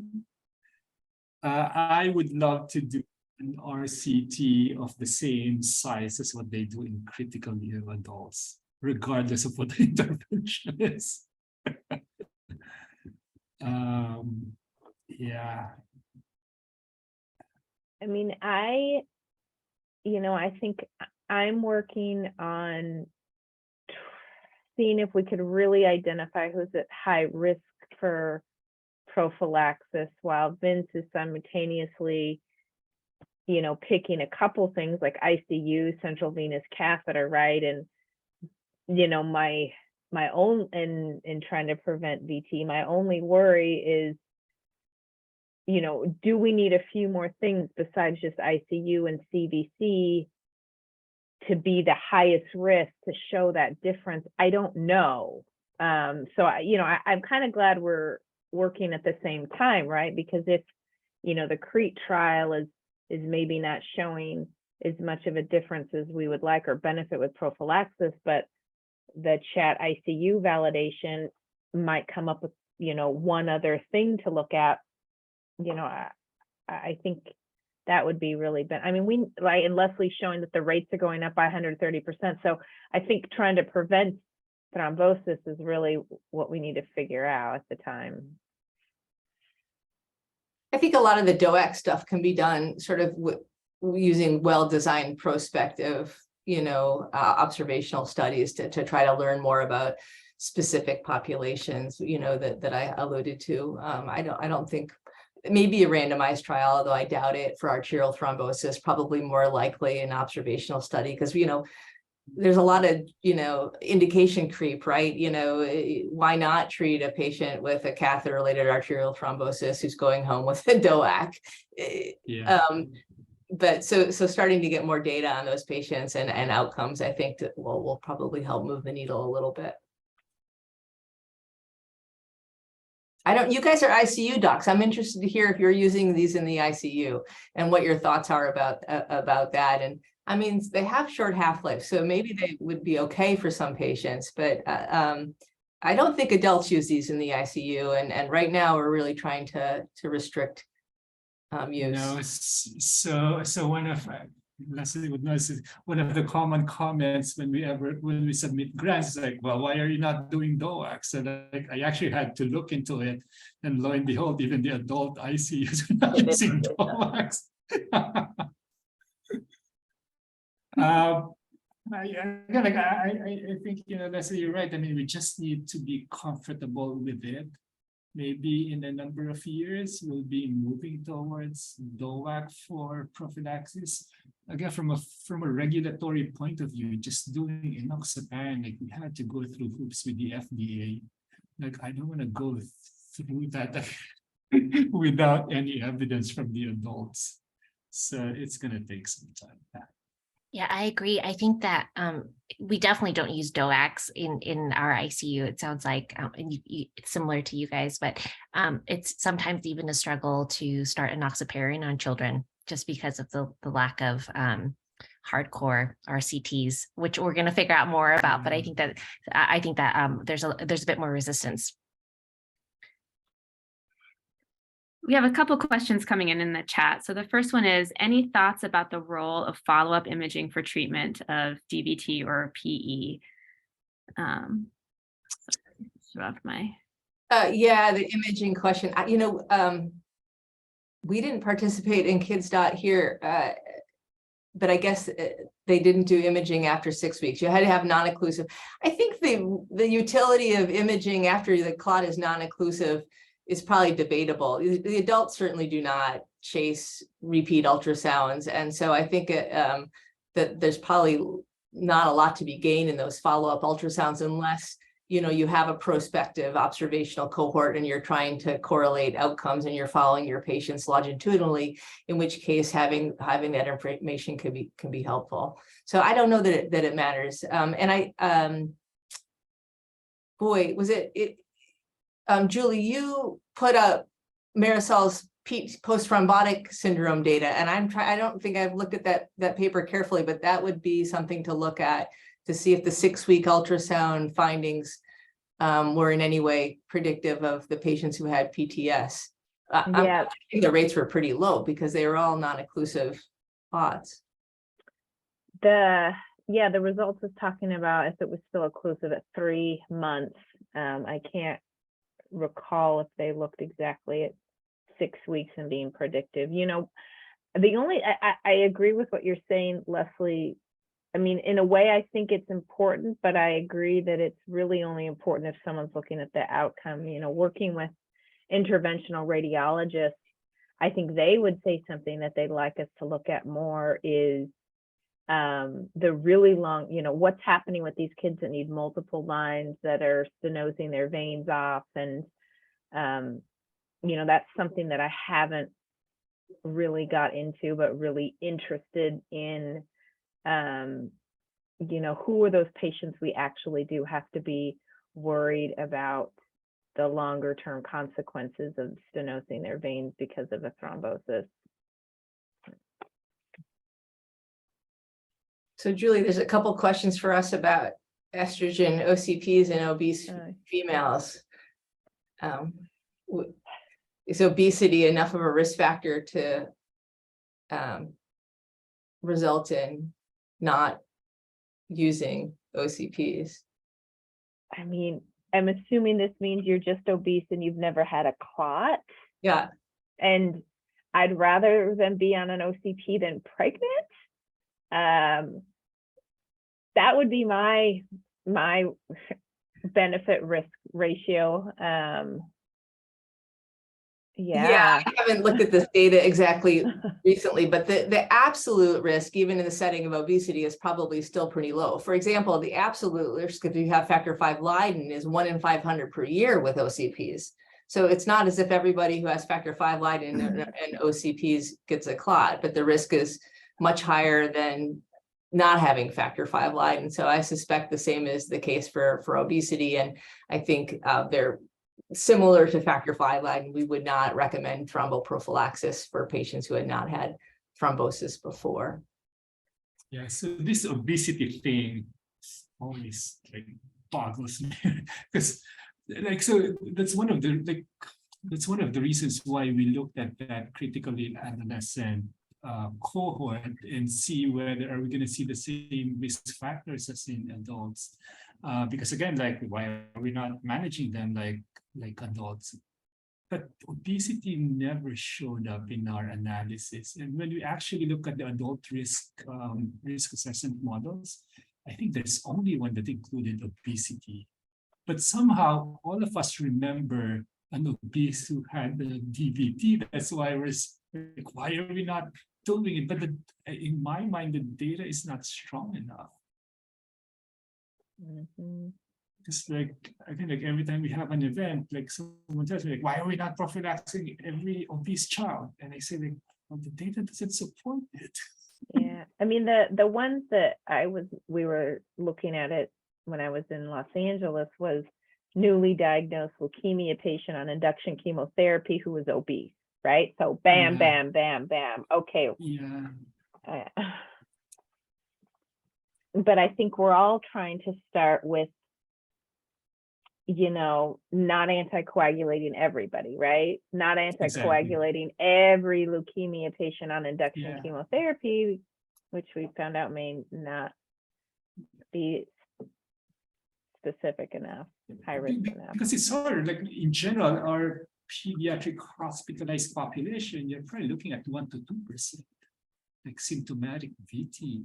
It's not like in adults where, 5, 6, 7%, like the calculus changes. And then I feel like we are more worried with bleeding because it's just more in your face. In contrast into adults, like, oh yeah, they're bleeding, like they're probably okay, right? Because they're more scared of PE. So the calculus changes.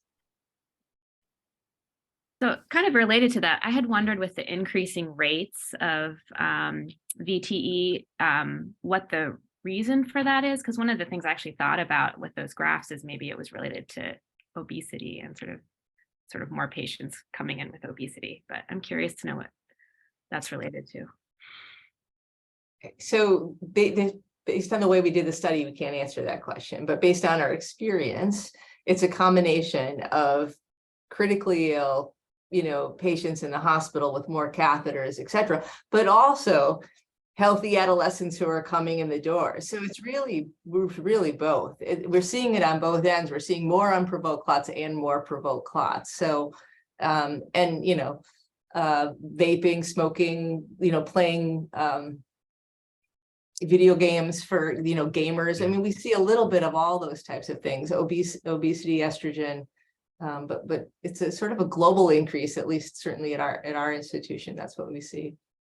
Yeah, it's like a hodgepodge of small stuff. That's so frustrating.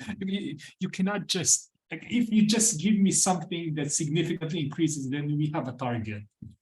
But we saw a massive increase in intermediate and high risk PE last year. Like it had to be COVID. But it wasn't like everybody came in with COVID and then had PE. It was like more like they had COVID but like, because we just went through a whole big retrospective review of all of our PE cases, and we had like, I think we had 26 or 30 PEs last year, 13 of which were intermediate or high risk, which is a lot for us. Oh, yeah. Which is why we now have a protocol. But, you know, since we've developed a protocol in the last month, we've had none. Like, it's just a really funny thing, but we've also had no COVID. It's really bizarre. Yeah. Yeah. So we have It's- another question here from Dr. Gupta. Sorry, Michelle, was that you? No, I was gonna say everyone was inside and not moving around a lot. Oh. That's why I got Yeah, confused. fair enough. Could be that. Probably not that, but okay. So the question is, how would thrombophilia positively dictate prophylaxis in a patient without a DVT, but with a family history that's positive? How will thrombophilia positively impact a treatment course in a patient with DVT?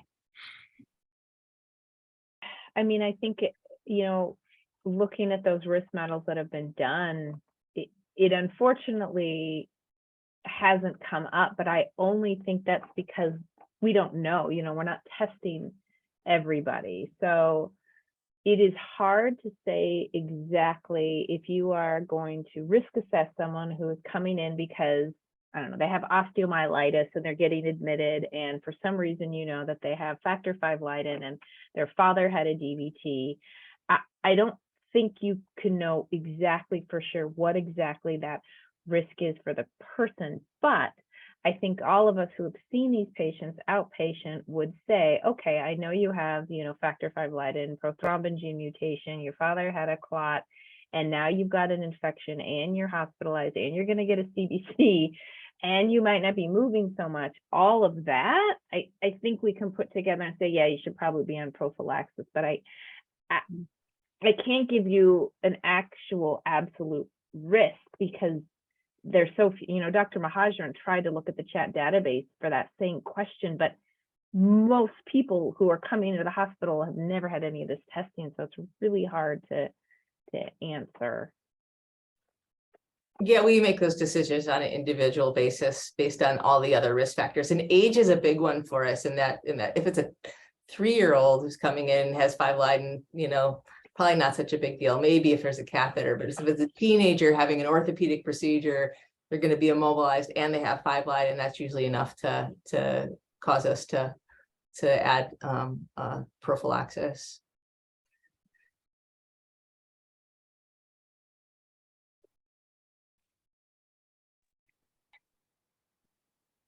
We have another question wondering about the smallest or youngest patients that's been on the DOAC. It looks like Leslie, you answered. Yeah. 1-month-old. That's pretty small. Yeah.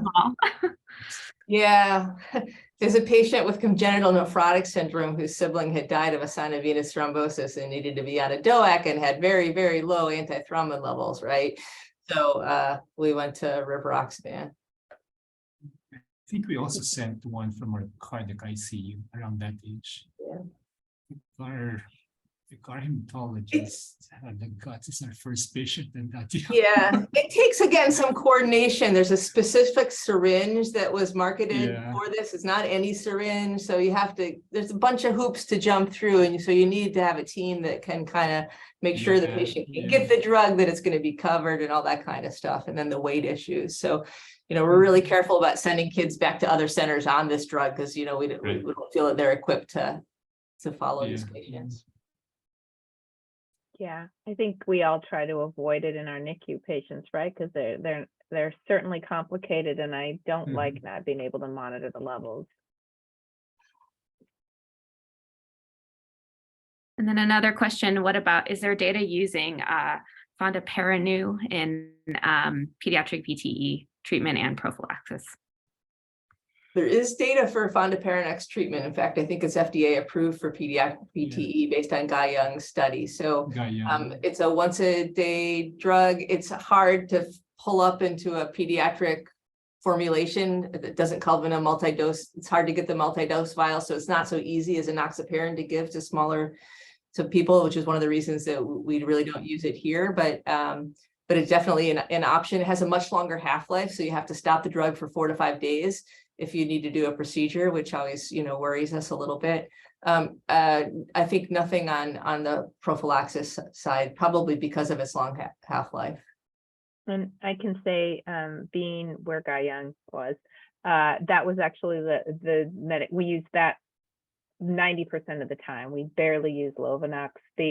But it is approved for patients who are 1 year of age and over, and so we only use Lovenox under 1 year of age. We had really good success. There is no prophylactic dosing. I will say that I know that the team, because we've had so many patients on it, are trying to publish some more data on it. So just wait for that Dr. Young's team will have even more on fondaparinux. But we've had really good success. But we have had, anytime the patients go home on it, they have to get compounded dosing that they have to find a pharmacy, and then they get that shipped every week, which in a way is nice because then they don't have to draw anything up and they have it on that, but it's also obviously a pain. So I think that we're almost at the top of the hour. I wanted to thank our speakers and our moderator for donating time, making slides, and 2 hours of their day during a really been a busy clinical season to be here. And for the 90 people that made it to our talk today live, knowing that there was going to be a recording later, I appreciate your time too. So thanks, you guys. Happy holidays, everyone. And thank you. Thanks, guys. Thank you. Thanks, Bye. everyone. Bye.